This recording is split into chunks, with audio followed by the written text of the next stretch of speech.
कोल्हापुरात शक्तीपीठ महामार्गाविरोधात ठाकरे गट आक्रमक झालाय। शक्तीपीठ महामार्गाच्या संयुक्त मोजणी शिवसैनिक विरोध करणार आहेत। आमदार खासदार मंत्र्यांच्या गाड्या अडवून निषेध करणार असल्याची भूमिका त्यांनी स्पष्ट केली आहे। कोल्हापुरात शेतकरी संघटना आक्रमक झाली आहे। केंद्र सरकारच्या साखर निर्यातीच्या निर्णयावर शेतकरी नेते राजू शेट्टींनी संताप व्यक्त केला आहे।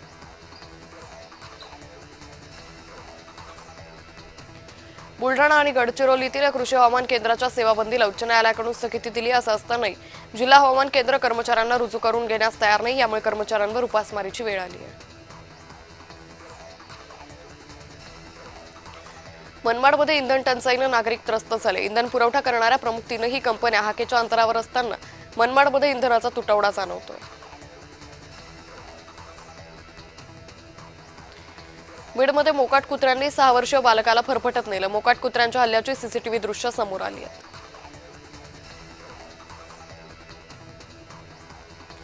गोंदिया जिल्ह्याचा पारा 42 अंशांवर गेलाय। मात्र दिवसा ऊन, संध्याकाळी पावसाच्या सरी असं वातावरण अनुभवायला मिळतंय। त्यामुळे आरोग्याची काळजी घेण्याचं आवाहन प्रशासनानं केलंय।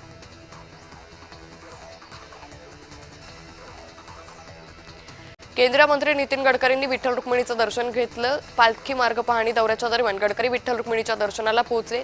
यावेळी सोलापूर जिल्ह्याचे पालकमंत्री जयकुमार गोरे उपस्थित होते। शहापूर तालुक्यातील भातसा धरणाची पातळी खालावली आहे। धरणात फक्त 40% इतकाच पाणीसाठा आहे।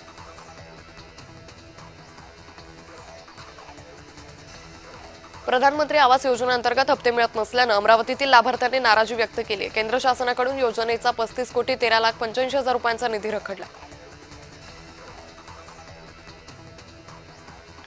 कोल्हापुरात पेट्रोल आणि डिझेल पुरवठ्यावर परिणाम होतोय, तर पुणे बंगळुरू राष्ट्रीय महामार्गावरील पेट्रोल पंपावर पेट्रोल संपल्याचं फलक लागले।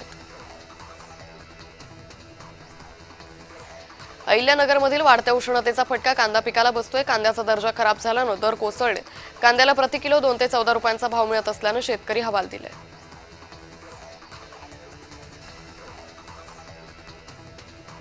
जळगाव महापालिकेच्या महासभेत उकाड्यामुळे काही नगरसेवक सभा अर्धवट सोडून निघून गेले। 45 अंश तापमानात एसी बंद असल्यानं नगरसेवक आणि अधिकाऱ्यांचे हाल झाले। रायगड जिल्ह्यात सुधागड तालुक्यातील आमनोली गावाकडे जाणारा पूल कोसळलाय। पुलावरून क्षमतेपेक्षा जास्त मालवाहतूक होत असल्यानं पूल कोसळल्याची घटना घडली। पूल कोसळल्यानं काही गावांचा संपर्क तुटला।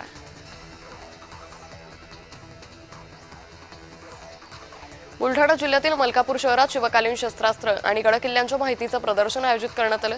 या प्रदर्शनाला इतिहास अभ्यासक आणि शिवप्रेमींकडून उत्स्फूर्त प्रतिसाद मिळाला।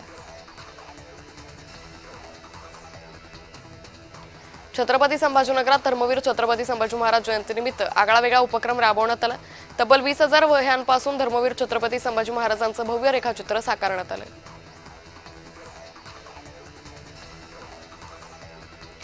रत्नागिरीत छत्रपती संभाजी महाराजांची जयंती साजरी करण्यात आली। कसबा इथे रत्नागिरी पोलिसांनी छत्रपती संभाजी महाराजांना शासकीय मानवंदना दिली।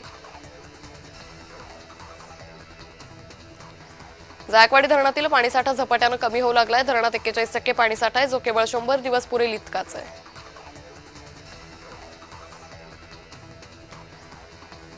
धुळ्यातील अत्याचाराच्या घटनेचा तृतीयपंथी संघटनेनं निषेध केलाय। देवपूर भागात 13 वर्षाच्या मुलीवर अत्याचार झाला, त्याविरोधात संताप व्यक्त होतोय।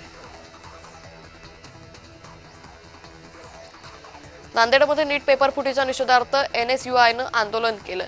नांदेड जिल्हाधिकारी कार्यालयासमोर तीव्र आंदोलन करण्यात आलं।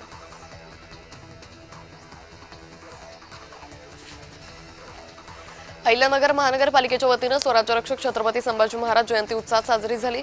महापौर ज्योती गाडे, आयुक्त यशवंत डांगे उपस्थित होते।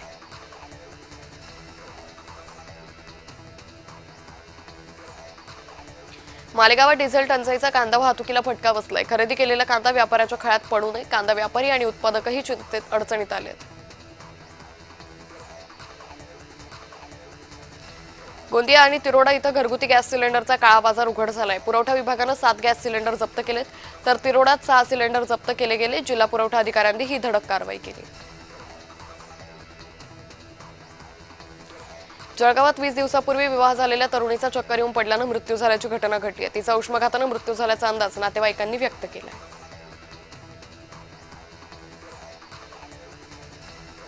पालघर जिल्ह्यात जय महाराष्ट्राच्या बातमीचा दणका पाहायला मिळाला। विवळवेढे येथील दूषित पाणी पुरवठ्याची बातमी जय महाराष्ट्रानं दाखवली होती।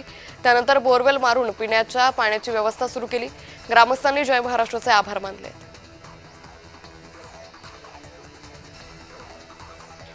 उपमुख्यमंत्री सुनेत्रा पवार यांच्या हस्ते बारामती तालुक्यातील होळ या ठिकाणी प्राथमिक आरोग्य केंद्राचं उद्घाटन झालं। यावेळी आरोग्यमंत्री प्रकाश आंबेडकर उपस्थित होते।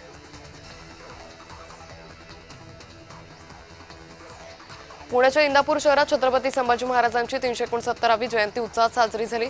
संभाजी महाराजांच्या पुतळ्याला अनेक मान्यवरांनी पुष्पहार अर्पण करून अभिवादन केलं।